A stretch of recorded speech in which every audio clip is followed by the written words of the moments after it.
మెగానెన్ TV. ఒక రాష్ట్ర భవిష్యత్తు ఆ రాష్ట్ర రాజధాని మీద ఆధారపడి ఉంటుంది.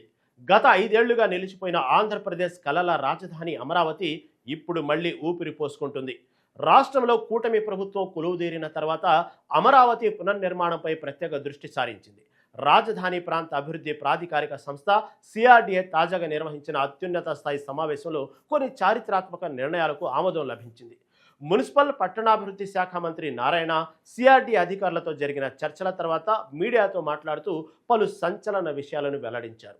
Amaravati inner ring road, railway track, నూతన రోప్వే, వంతెనల నిర్మాణాలు, అలాగే రైతుల కౌలు చెల్లింపులకు సంబంధించిన ప్రభుత్వం తీసుకున్న మాస్టర్ ప్లాన్ ఏంటో ఇప్పుడు తెలుసుకుందాం పదండి.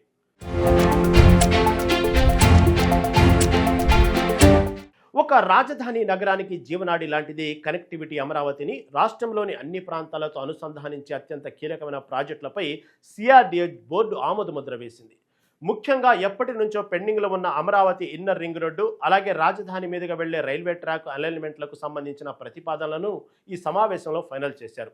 ఈ 2 ప్రాజెక్టులు పూర్తయితే అమరావతి నగరంలో ట్రాఫిక్ సమస్యలు తలెత్తకుండా ఉండటమే కాకుండా రాష్ట్రం నలుమూలల నుంచి రాజధానికి వచ్చే ప్రజలకు ఎంతో సౌకర్యంగా ఉంటుంది. జాతీయ రహదారులకు అమరావతిని లింక్ చేయడం ద్వారా ఇక్కడ వ్యాపార, వాణిజ్య కార్యకలాపాలు వేగంగా అభివృద్ధి చెందుతాయని ప్రభుత్వం భావిస్తుంది. అమరావతిని కేవలం పరిపాలనా నగరంగానే కాకుండా ఒక అద్భుతమైన టూరిస్ట్ హబ్గా మార్చేందుకు కూడా సిఆర్డీఏ ప్రణాళికలు రచిస్తుంది. ఇందులో భాగంగా మంత్రి నారాయణ ఒక క్రేజీ ప్రాజెక్టును ప్రకటించారు. విజయవాడలోని ప్రధాన రైల్వే స్టేషను, బస్టాండు, పవిత్రమైన కనకదుర్గమ్మ ఆలయం, భవానీ ఐలాండ్ మీదుగా అమరావతి రాజధానిలోని వెంకటాపాలెం శ్రీ వెంకటేశ్వర స్వామి ఆలయం వరకు ఒక భారీ రోప్ వేను ఏర్పాటు చేయాలని ప్రభుత్వం పరిశీలిస్తుంది. ఇది అందుబాటులోకి వస్తే పర్యాటకులకు కృష్ణానది అందాలను వీక్షిస్తూ రాజధానికి చేరుకునే అద్భుతమైన అనుభూతి దొరుకుతుంది. అంతేకాకుండా కృష్ణానదిపై ఇరువైపులా రాకపోకలు సాఫీగా సాగేందుకు అవసరమైన మరిన్ని కొత్త వంతెనల నిర్మాణానికి సంబంధించి ఒక ప్రత్యేక కమిటీని ఏర్పాటు చేయాలని కూడా సిఆర్డీఏ నిర్ణయించింది. అమరావతి ప్రాజెక్టుకు వెన్నెముక తమ భూములను రాజధాని కోసం త్యాగం చేసిన రైతులు. వీరి కష్టాలను దృష్టిలో ఉంచుకొని సిఆర్డీఏ కీలక నిర్ణయం తీసుకుంది.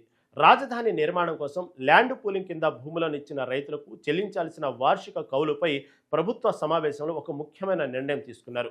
ఈ యూనిట్ చెల్లింపుల్లో ఎలాంటి జాప్యం లేకుండా రైతులకు సకాలంలో అందేలా చర్యలు తీసుకుంటున్నారు.